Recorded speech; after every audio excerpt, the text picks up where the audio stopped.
once the Brexit process is concluded and perhaps the UK has left the EU. I don't know what they're going to do, but whatever you do is okay with me. That's your decision.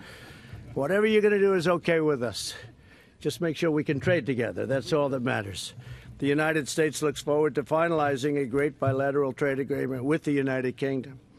This is an incredible opportunity for our two countries, and we will seize it fully.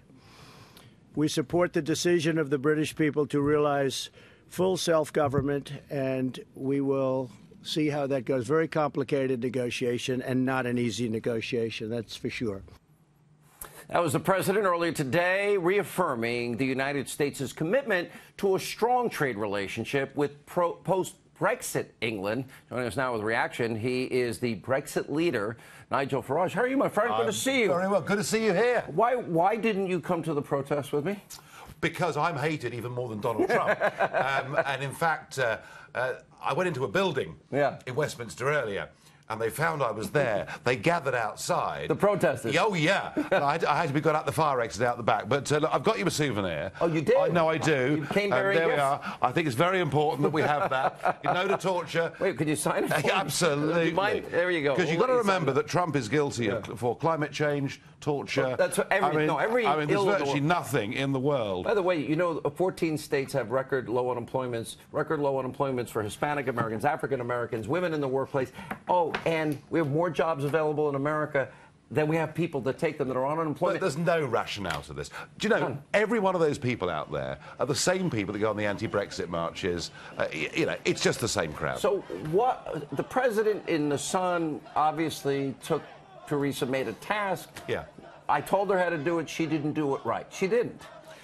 Truth of it is, Trump believes in Brexit. The whole administration believes in Brexit. Why? Because they believe in nation states. Why? Because they understand that the European Union is the epicenter of the globalist project. That's what Hillary was for. That's what Donald was against. That's what the election was about. Yeah. And you won by a big margin here. We did win by a big margin, but what we've got now, a couple of years on, is an establishment fighting back very hard. A very weak Prime Minister who doesn't really believe in what she's doing. She says the right thing and never does it. No, she says the right thing and does the opposite. It's quite extraordinary. Yeah, exactly. I mean, I think they wind her up at the back in the morning, you know, and she... Oh, ouch. She robotically says, we're taking back control of our laws, borders and money, and it sounds great. And then you see what she does and it's different. But I also think this. From the early days of the administration, I remember talking to people around the president, and they were saying to me how excited they were about a free trade deal with the UK. Why? Because it showed the world... It's in jeopardy. It showed the world that America's not protectionist, but it wants fair trade. Free and fair all right? trade. Absolutely. We promised to America that we'd facilitate that once Brexit had happened, but the agreement May made last week makes that virtually impossible. The Prime Minister seems to be hanging by a thread, from my observation. Okay. Yes.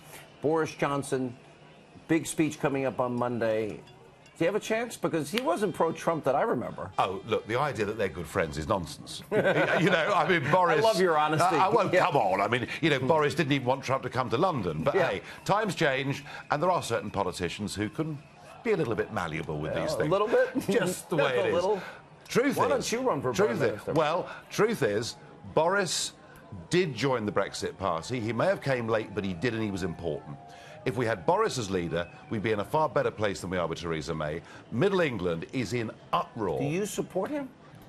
Well, Why not you? Because you were the Brexit leader. Yeah, well, I kind of step back a bit from frontline politics in Britain, but if they drop the ball, and if the Conservative Party cannot sort this out, I'll be back. And next time, no more Mr. Nice Guy. Okay, I'll take that as a yes. Okay. The last question. Listen, we love our friends in Great Britain. We are tied forever. I only have about 25 seconds. Yeah. We pay 70+ cents of every dollar for NATO. Why won't Germany step up, and why are they making Russia rich again with energy? The whole thing's a joke, and underlying it is a desire to build a European army. A European army will undermine NATO, and I hope Trump, if they don't pay up within the next 6-9 months, starts to withdraw troops and says, hey, we're serious about this. Yeah. Nigel, good to see you again. Pleasure Great to be. I actually had some time here, but I was hanging out with the protesters. It's a great city. Oh, thank you for my gift.